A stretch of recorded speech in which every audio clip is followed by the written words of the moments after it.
Are you cut? Ah, I see. I will have to get out of the way then.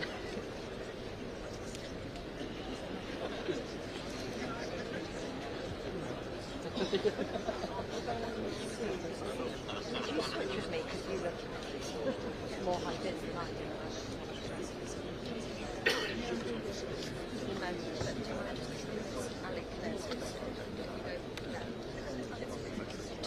Yeah, that's it. I'm not in your way. No, you're Just fine. shout if I am. No, you're all right. You're okay. Can I make it 2 minutes to 2 p.m. Cheers. Thanks, Dave.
Welcome and thank you for joining us today here at the Janet Harvey Hall in Govan. I'm delighted to introduce you to our Prime Minister, Keir Starmer.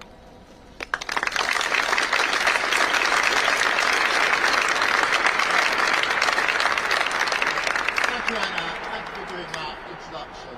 And thank you for showing me this morning. Anna is an apprentice here and a real inspiration for all young people, but particularly women who want to come in and be apprentices. So thank you very much.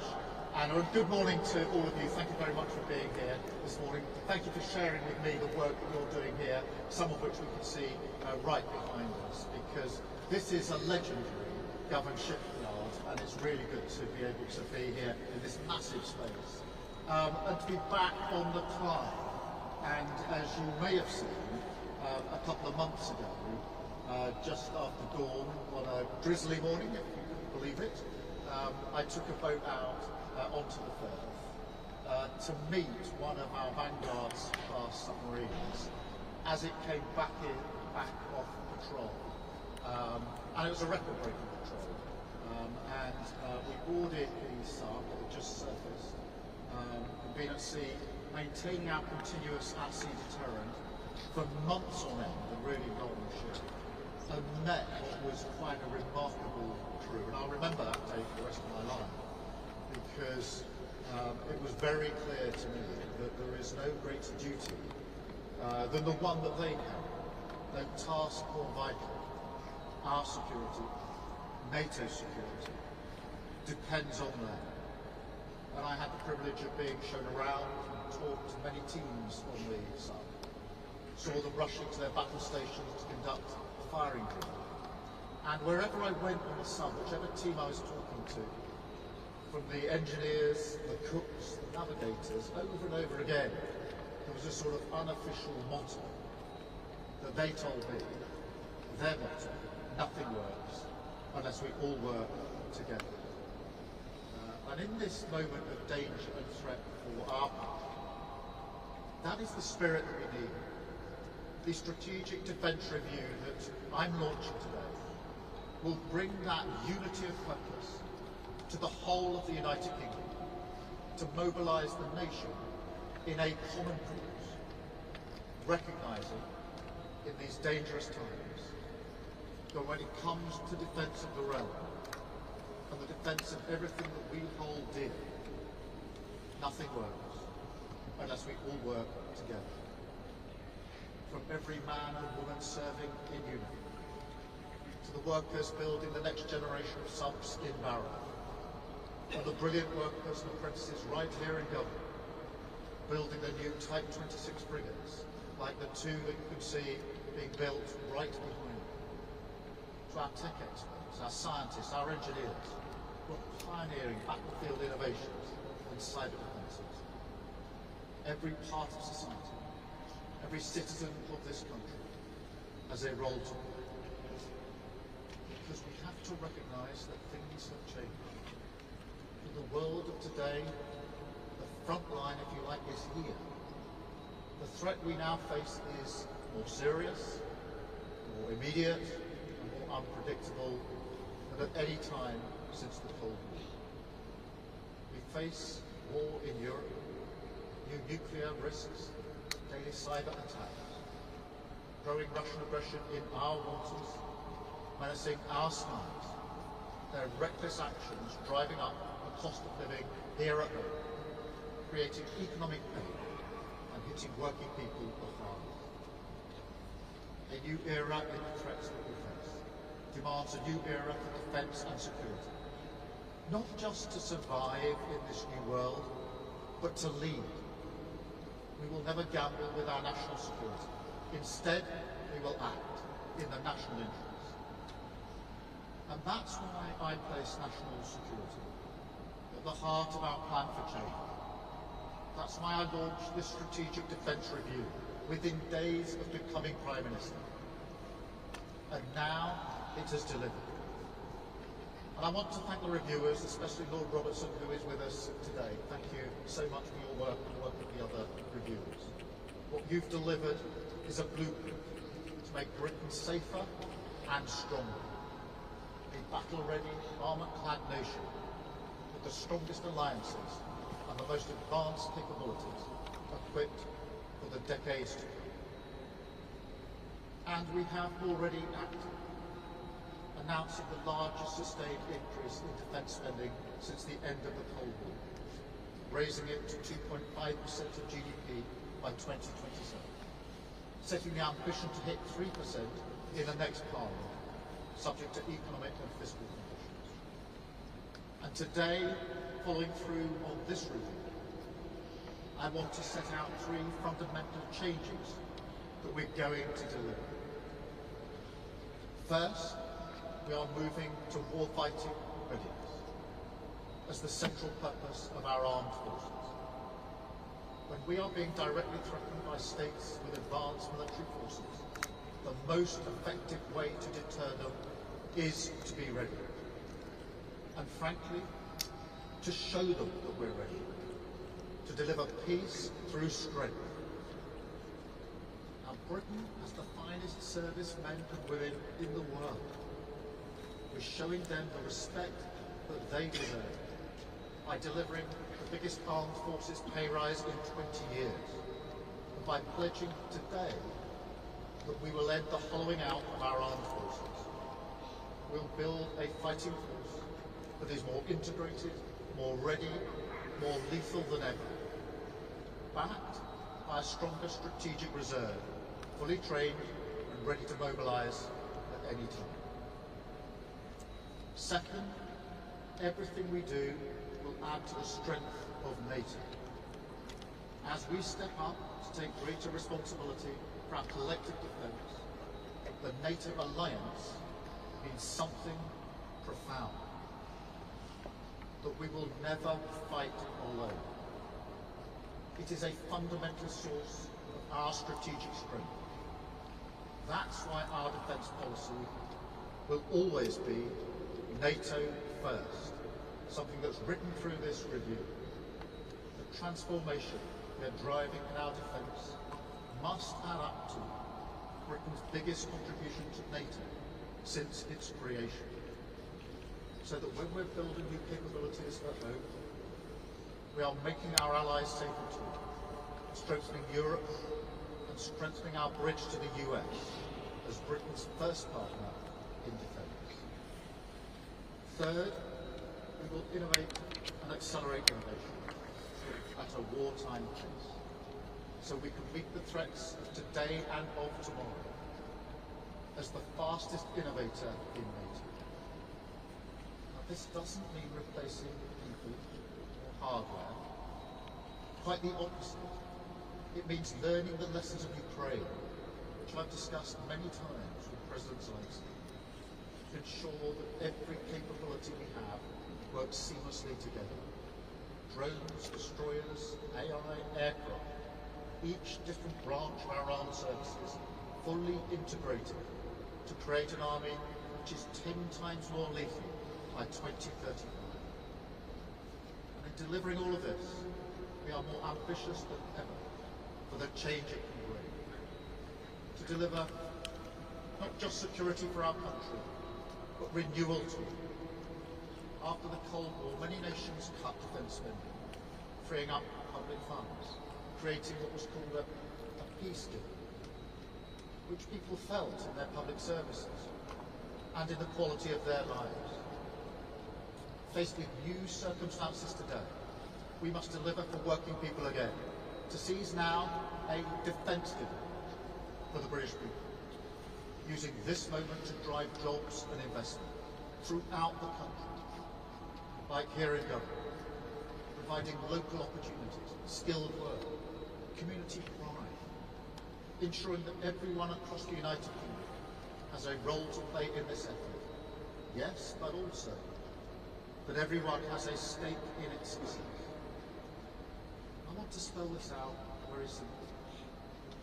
To achieve this, we're going to build, we're going to use this investment and this once-in-a-generation reform to drive renewal up and down the nation, creating new jobs, creating skills and opportunity, driving huge growth in industrial capacity. Let me give just one or two examples. I can announce today that we're going to build at least 6 new munitions factories in the United Kingdom, generating over 1,000 jobs.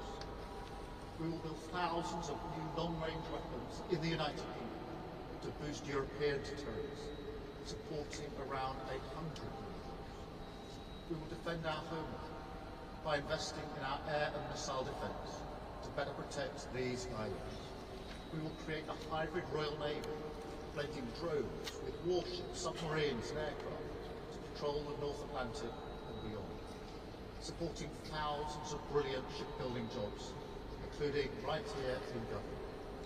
Under our AUKUS alliance with the US and Australia, we will now deliver up to 12 attack submarines, protecting Britain's waters, scaling up the industrial base in Barrow and all along the supply chain to deliver a new sub every 18 months, again creating thousands of jobs. We will also invest in world-leading drone capabilities and battlefield technology, and better kit for our warriors abroad, and better housing for them and their families at home. And finally, I can confirm today that we are investing £15 billion in our sovereign warhead program to secure our deterrent for decades to come, creating 9,000 jobs and thousands more in supply chains across the country, part of the historic renewal of our nuclear deterrent as the ultimate guarantor of our safety and our security. The moment has arrived to transform how we defend ourselves and to renew our nation, an investment in British pride and the British people, a defence dividend that will be felt in the pockets of working people, in the prosperity of the country, securing growth for generations to come, part of a new contract to unite the kingdom, a new spirit of service flowing from every part of society, from the supply lines to the front lines, everyone benefiting, everyone playing their role, doing their duty to the nation and to each other, to preserve our way of life and the things that we hold dear. Because when it comes to security and renewal, nothing works unless we all work together. Thank you very much indeed. Thank you.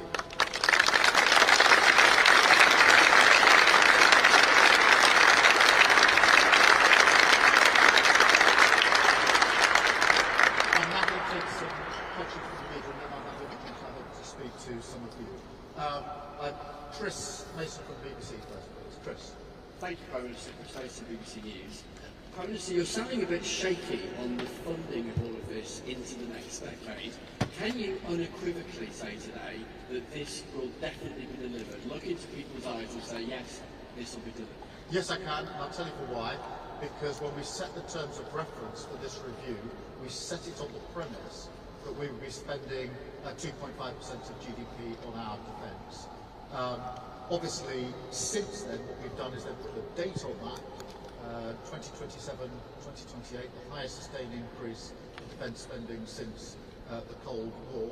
A date I think that was earlier than some people thought it would be, but also set out that ambition to hit 3% in the next Parliament. So I'm 100% confident that this can be delivered because that was baked in from the very start of the review. It's one of the first conversations we've had with the reviewers.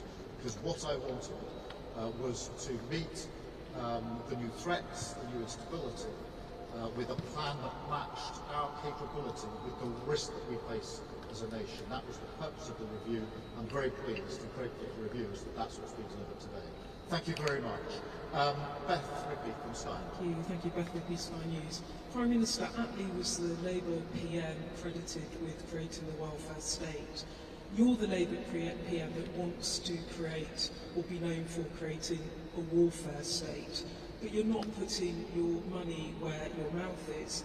NATO says members should commit 3.5% of GDP to defence spending by 2032, and you are not even committing 3% in the next Parliament, an ambition, but you are not committing it. To govern is to choose. What is your choice? Is it properly funding defence, or is it cutting, reversing winter fuel cuts, or is it lifting the two-child benefit cap? What's the choice? And if I may, on Gaza, I asked you a couple of weeks ago whether you thought you were doing enough. You said the situation was intolerable. The situation continues. Is there any concrete action you now think the UK needs to take? Great, thank you. But let's start with that, because he led a proud Labour government that was one of the founding members of NATO.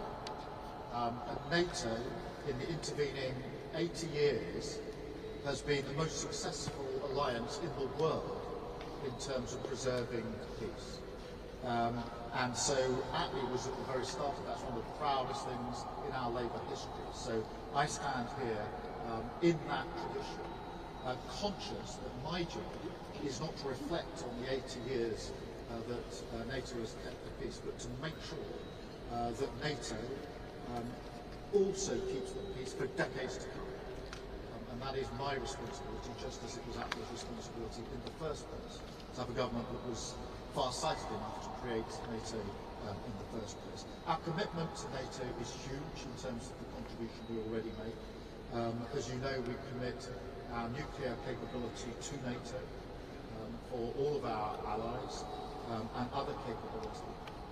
And we will have at the heart of this review a NATO-first approach. Of course, there are discussions about what the contribution should be going into the NATO conference in 2 or 3 weeks' time. But that conference is much more about what sort of NATO will be capable of being as effective in the future as it's been in the last 80 years. And it's a vital conversation that we do need to have, and we're right at the heart of that. In relation to Gaza, look, the situation is intolerable in Gaza and getting worse by the day, which is why we are working with allies to be clear in saying it's intolerable, to be absolutely clear that there needs to be a ceasefire, be absolutely clear that humanitarian aid needs to get in at speed and at volumes that it is not getting in at the moment. It's causing absolute devastation, and of course to continue our work to secure the release of hostages who've been held for a very, very long time. We're working closely with allies on that. We'll continue to do so. Thank you very much, Beth. Can I go to Carl at ITV? Carl. Thank you, Prime Minister. The authors of this review say you've got to spend 3% of GDP on defence to be able to afford what's in it. Are you committed to spending what you need to deliver everything that's in this review, or is it just an ambition? No, we are committed to spending what we need to deliver this review. That's the basis on which the terms of reference were set. and that's the terms on which the review was published. And everything that can be done will be done within the spending envelope that we have. On the question of 2.5%, when we won the general election in 2024 last year, we said we'd do 2.5% within this Parliament.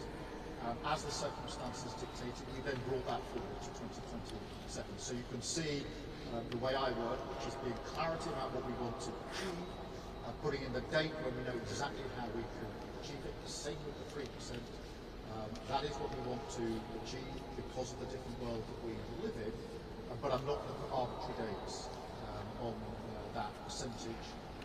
We will do that as we did with 2.5, work through way to deliver the capability that we need under this review. Thank you very much, Carl. Catherine from GB News. Thank you, Mr. GB News. There are warnings from Germany that Russia could invade a NATO ally as soon as in the next 4 years.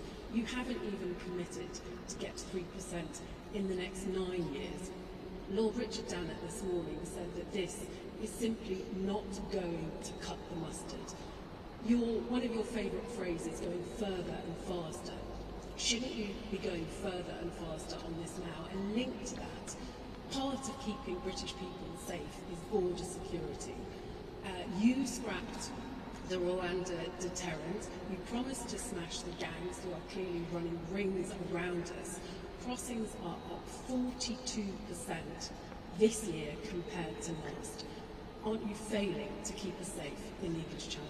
Well, let's start with the question of Ukraine, because I think it's fair to say that the UK has been a steadfast ally of Ukraine since the very beginning of this conflict and continues to play a central part. And I'm very proud of the support that we give to Ukraine, and very alert to the continued threat from Russia, whether that's continuing in Ukraine or the wider threats. And as I mentioned in my speech, don't forget that Russia is already menacing our skies and our waters and cyber attacks. So this is a real threat that we are dealing with.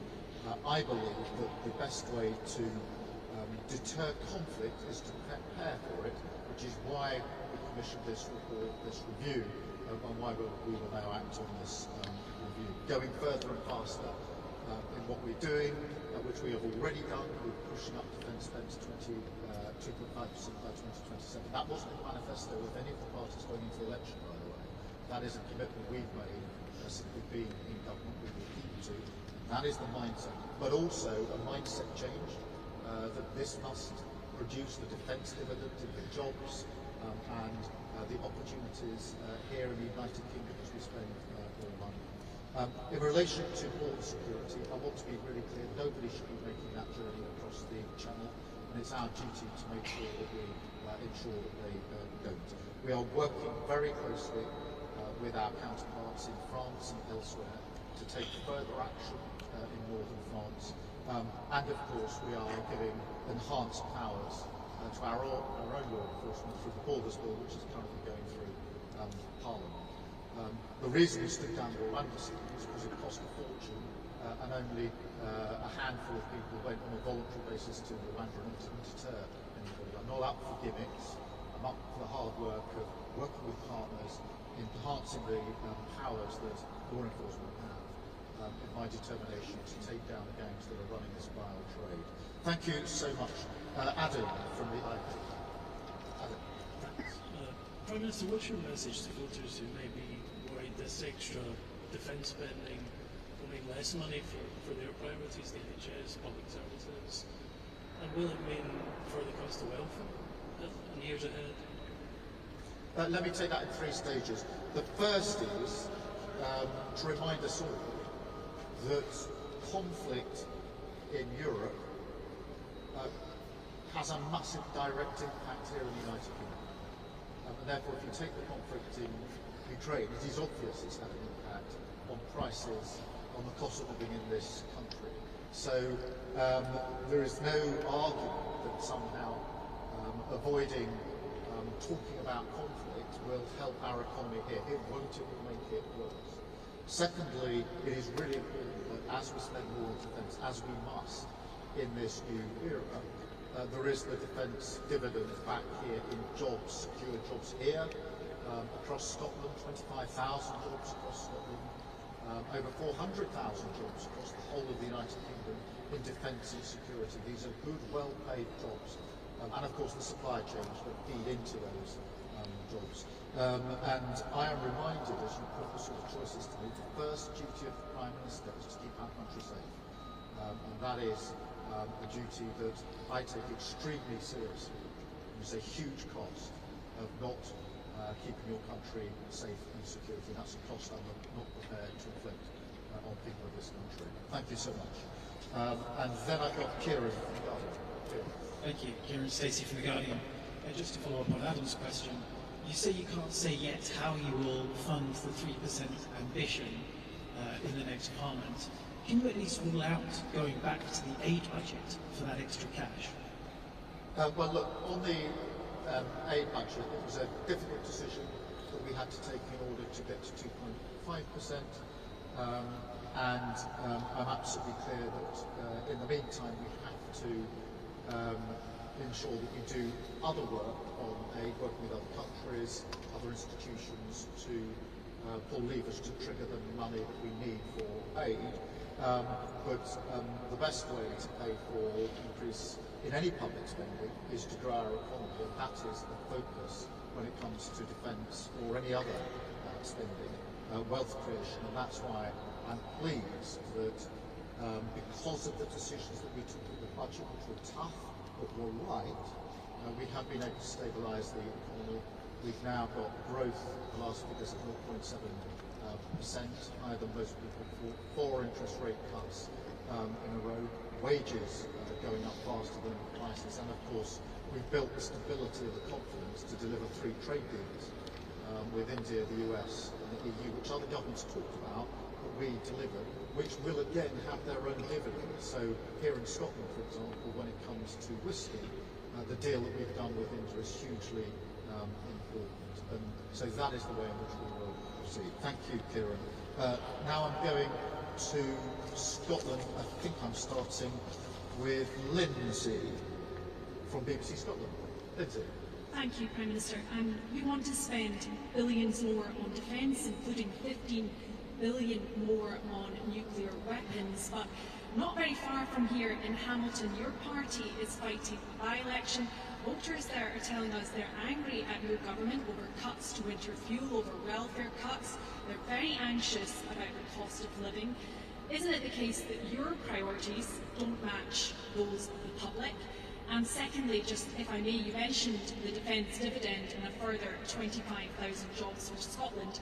Can you outline when those jobs will actually be delivered? Well, let me deal with your central challenge, because I think that security and safety of everyone in Scotland is paramount, is absolutely paramount.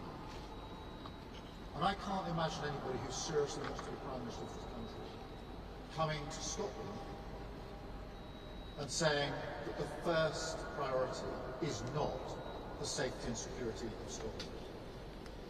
Just consider the consequences of somebody as Prime Minister saying.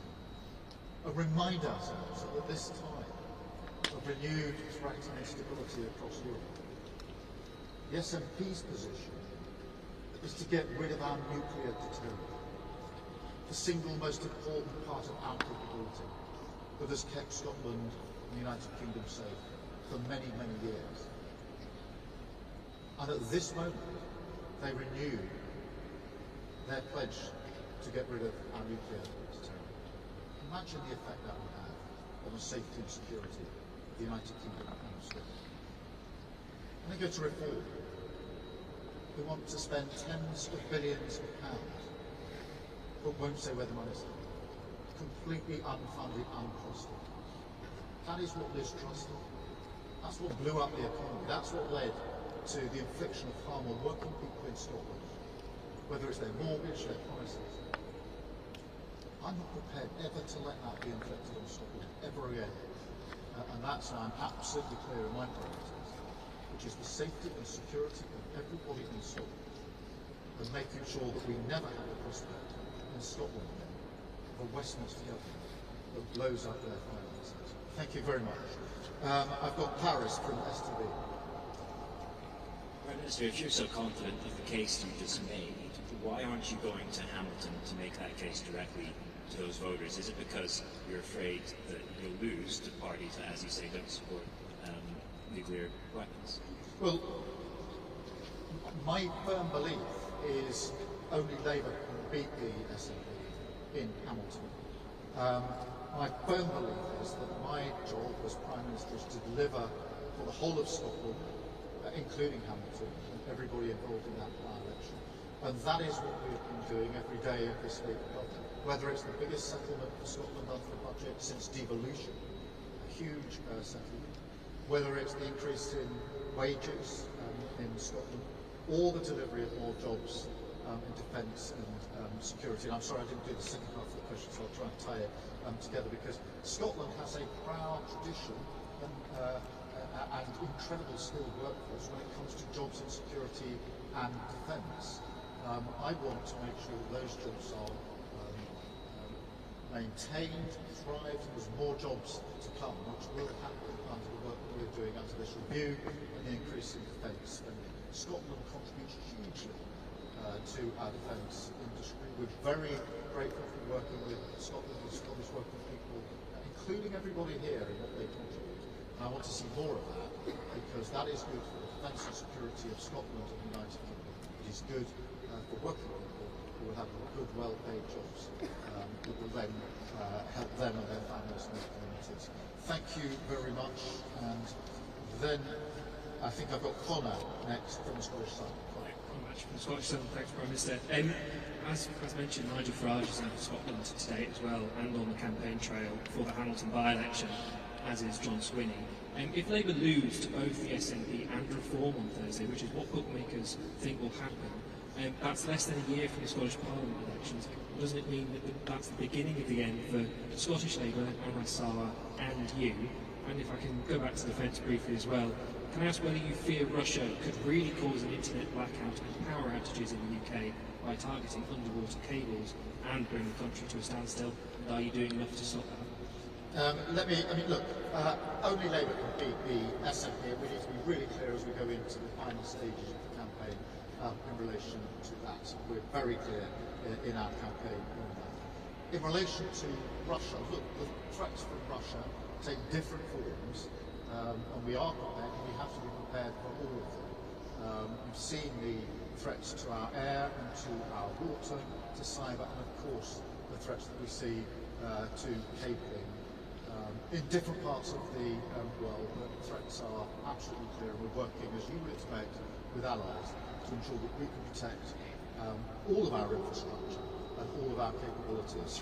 Thank you very much. I've got Justin, I think, from the Courier, Press and Journal. Thanks, Prime Minister. Can I ask how today's announcement will benefit workers in Rosyth and the wider Fife area? And can I also ask how this review will help tackle Russian aggression in the far north?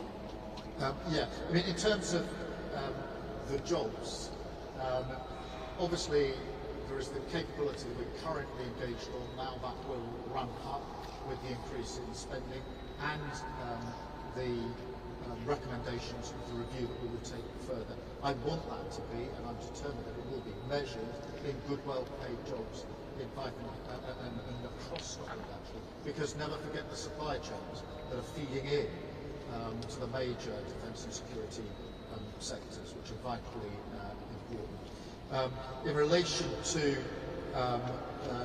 was it Russian aggression? Look, we need to be clear when we say we're entering a new era. The level of threat and instability is of a different order than all of us have experienced for quite some time now. And that is why I asked for this review to be done, which is I need an assessment of the threats that we face as they are now and as we think they're going to be over the next 5 or 10 years, and our current capability to ensure that our capability meets the threats that we face. And that's what I'm very pleased that this review has delivered today. Our job now is to take that on and to deliver it alongside our long-standing commitment to our NATO allies. Thank you all very much indeed. Thank you all for listening to me. Thank you for giving up your time. But most importantly, thank you for the work that you were doing here. Because, as I've said to many, including those on the subs, on the frigates, etc., they can't do what they do if it wasn't for what you're doing here. All the skill that you put in here, which is incredible professionalism, is vital because they need to know that they've got the best kit, best equipment, and they need to know, as you know, that you're standing behind them on the front line. So thank you from me for that. Thank you because they would like to say thank you for all those on the front line who know that you're standing with them. It means a huge amount to them. And I've seen for myself just how important it is. This is high-skilled, really important professional work, but it is also the defence and security of our people. And I just want to say thank you to all of you for the part that you play in that. I'm very proud of what you do, and I think you should be proud of what you do too. Thank you very much. Thank you.